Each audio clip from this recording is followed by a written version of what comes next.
안녕하세요. 이치맨의 안철순입니다. 9월 25일이었죠. 메타의 개발자 컨퍼런스 커넥트 2024가 열렸습니다. 여기서 마크 저커버그가 메타의 새로운 제품들을 소개했던 자리였는데요. 몇 가지 업데이트가 있었습니다만 이 발표에서 가장 큰 화제를 모은 것은 오라리언이라고 하는 새로운 AR 기기였습니다. 저커버그는 이 오라리언을 밝혀서 스마트폰을 대체할 다음 세대의 컴퓨팅 디바이스라고 선언했죠. 기존의 헤드셋과 또 구글과는 차원이 다른 혁신적인 제품이 될 것이다 라고 얘기를 했는데요. 새로운 타입의 제품이 나오면 항상 흥미롭지 않습니까? 자, 그래서 이번 이츠맨에서는 메타의 새로운 AR 프로토타입 제품인 오라리언에 대해서 한번 정리해보고 또 여러 경쟁 기업들이 이 XR 기기의 방향에 대해서 어떻게 준비하고 있는지에 대한 내용들도 살펴보도록 하겠습니다.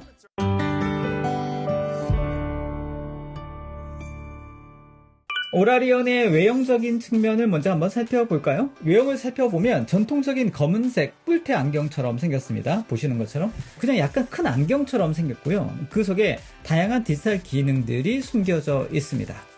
자, 가장 특징적인 부분 중에 하나는 70도의 시야각을 자랑하는 홀로그램 디스플레이가 탑재된 투명한 렌즈를 포함했다라고 하는 겁니다. 무게를 가볍게 유지하면서도 AR 디스플레이를 구현한다는 게 사실 쉽지 않습니다. 하지만 이런 홀로그램 기술을 이용해서 약 100g 정도의 무게를 구현하는 데 성공했다고 얘기를 하고 있습니다.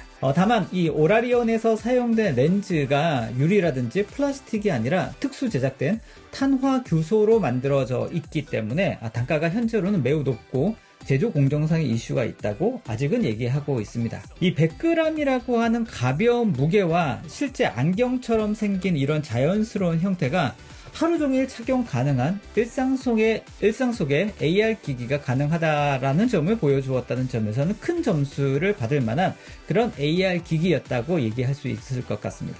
전면에 5개의 카메라, 눈의 움직임을 감지하는 2개의 카메라로 시선을 제어할 수 있는 정밀한 컨트롤이 가능하고 또 제어도 가능할 수 있다라고 얘기를 하고 있습니다.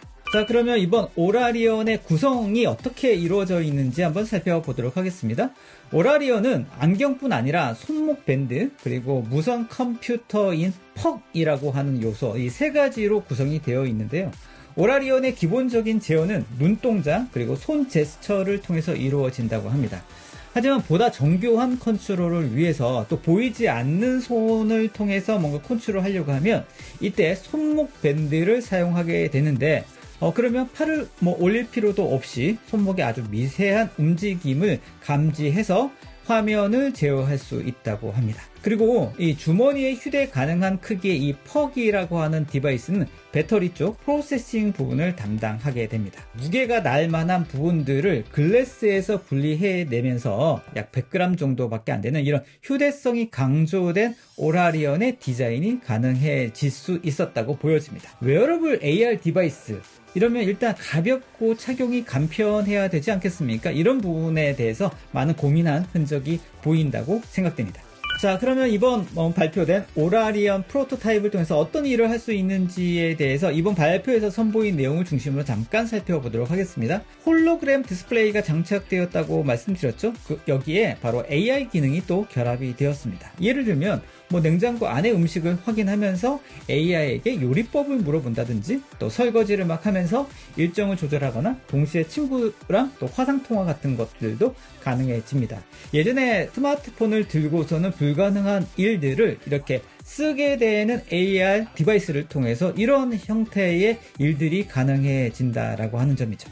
화상통화라든지 메시지 전송이라든지 또 유튜브 시청이라든지 심지어 3D 이미지를 프로젝트로 투사해서 AR 홀로그램 기능까지 구현 가능하다고 하니까 스마트폰을 대체함과 동시에 또 다른 스마트폰을 하지 못했던 그런 일상의 변화가 가능해지는 그런 디바이스가 아닌가 생각됩니다. 이번 발표를 통해서 오라리언의 기존의 스마트폰을 대체할 가능성을 지닌 혁신적인 AR 기기가 될 수 있을지 않을까라고 하면서 이 전문가들의 반응이 뜨겁습니다. 주가도 굉장히 많이 올랐다고 하는군요. 이 애플의 비전 프로가 고급 헤드셋으로 차세대 컴퓨팅의 어떤 방향을 제시했다고 하면 메타의 이번 오라리언의 스마트 안경은 안경 형태의 대로 현실과 디지털의 어떤 경계를 허무는 그런 첫 번째 디바이스로서 성공하기 위한 노력의 모습들이 보여집니다. 넥스트 스마트폰 유상에 걸맞는 어떤 엔드 디바이스의 혁명이라고 하는 건 정말 하루 종일 착용하거나 가지고 다녀도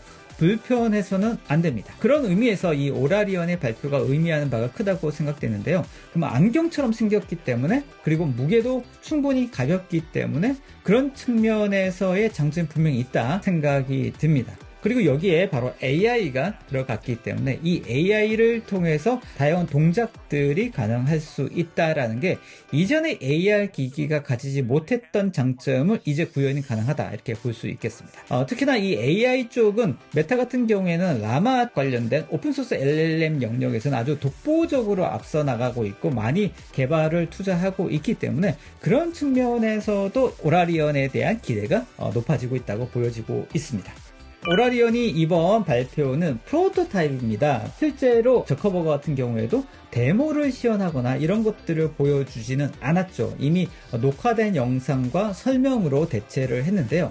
그래서 이 메타의 이 오라리언은 앞으로 업데이트해야 될 사항들이 굉장히 많습니다. 소비자용으로서 실제 선보이기 위해서는 더 작아져야 되고 또 세련된 버전이 필요하다고 얘기를 하고 있는데요. 무엇보다 가격이 허들이라고 말씀드릴 수 있을 것 같습니다. 아까 말씀드렸던 것처럼 유리나 플라스틱이 아니라 탄화 교소로 만들어져 있기 때문에 제조 비용이 발표에 의하면 $10,000 정도에 이른다고 하니까 실제로 판매가는 훨씬 더 높아질 수밖에 없겠죠. 가격적인 부분들을 어떻게 해결할 수 있느냐가 앞으로 이 대중적인 커머셜 버전의 제품을 출시하는데 굉장히 중요한 포인트가 될 수 있겠죠. 3년 정도 개발 기간을 예상하고 선보일 수 있다고 얘기를 하고 있는 것 같고요. 현재는 메타의 내부 직원과 일부 외부인을 대상으로 해서 실험을 진행 중에 있다고 얘기를 하고 있습니다. 젠슨 황도 이 테스트 베드에 사용된 것 같습니다. 자, 물론 시제품이 출시되고 나서 많은 사람들이 사용하게 되면 여러 가지 의견과 피드백이 나올 수 있겠지 않습니까? 사람들의 어떤 디지털 경험을 확장시키면서 불편할 수 있겠죠, 처음에는. 그리고 어색할 수 있을 겁니다. 이러한 간극들을 어떻게 채워나갈 수 있고 새로운 경험을 선사할 수 있느냐가 오라리언과 같은 AR 디바이스의 성공에 가장 큰 요인이 되지 않을까 생각을 하고 있습니다. 이번 메타의 오라리언 발표를 통해서 다른 기업들도 이 XR 기기 개발에 더 본격적인 경쟁에 뛰어들 것으로 보이는데요.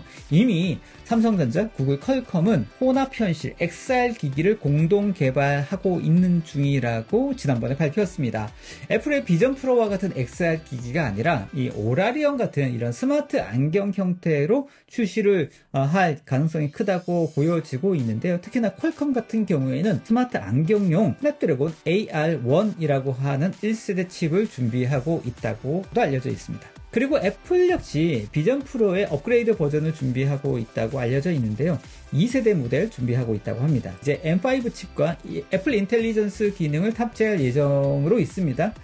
좀 더 가벼운 무게와 향상된 디스플레이로 업데이트될 예정으로 있다고 하고요. 또 저사양의 애플 비전 프로 버전을 준비하고 있다고 알려져 있는데요. 500만 원에 이르는 이 가격을 어느 정도 내릴 수 있을지가 관건이라고 생각이 듭니다. 자, 이제 정리를 좀 해보도록 하겠습니다. 사실 스마트폰의 성장은 멈췄다고 볼 수 있겠죠? 더 이상 성장이 잘 안 되고 있습니다. 애플의 신제품이 발표가 되지만 사실 예전과 같은 이런 폭발적인 관심을 끌지는 못하고 있고 임팩트도 좀 적어졌습니다. 그나마 AI 혁신이 이 스마트폰에 좀 생기를 불어넣고 있는데요. 화제의 중심이 이 하드웨어에서 소프트웨어로 넘어갔다라고 보여집니다. 하지만 이런 AI 혁신이 폭발하는 어떤 시점에 스마트폰이 과연 그 폭발의 시발점이 될 수 있을까요? 어쩌면 이런 엔드 디바이스 플랫폼이라고 하는 게 스마트폰이 아닌 방금 말씀드렸던 손을 쓸 필요가 없는 새로운 형태의 엔드 디바이스, AR 스마트 기기 같은 이런 형태의 디바이스가 최종적인 AI 혁신의 종착역이 될 수도 있지 않을까, 이런 생각도 좀 해봅니다. 이런 관점에서 이번 메타의 오라리언 발표가 넥스트 스마트폰의 가능성을 조금이라도 보여줄 수 있고 또 XR 기기라고 하는 미래를 조금 엿볼 수 있는 그런 기회가 되지 않았나 생각을 좀 해보고요. 애플 비전 프로 출시될 당시에는 굉장히 핫했었습니다만 좀 사용해보면서 불편함과 또 여러 가지 제약사항들과 문제점들이 드러나면서 그런 바람이 많이 줄어들었는데요. 이번 오라리언의 발표 그리고 실제로 시제품이 나오는 그 시점에 보다 더 확실한 그런 바람을 불러일으킬 수 있기를 바라보도록 하겠습니다. 안경을 벗으려고 제가 라식 수술을 한 지 15년이 넘었습니다. 그런데 넥스 AR 제품이 이제 본격적으로 진행이 되면 이제 안경을 써야 되지 않나 이런 생각도 하게 됐는데 참 아이러니합니다. 안경을 벗으려고 라식 수술을 했는데 이런 디지털 경험을 위해서 다시 안경을 쓰게 되는 날이 오리라고 생각도 못했는데 말이에요. 넥스트 스마트폰을 지향하는 이번 메타의 오라리언의 발표에 대해서 내용 한번 짚어봤습니다. 오늘 내용 어떠셨습니까? 마음에 드셨으면 좋아요, 구독 그리고 알림 설정까지 부탁드리겠습니다. 이치맨의 안철준이었습니다.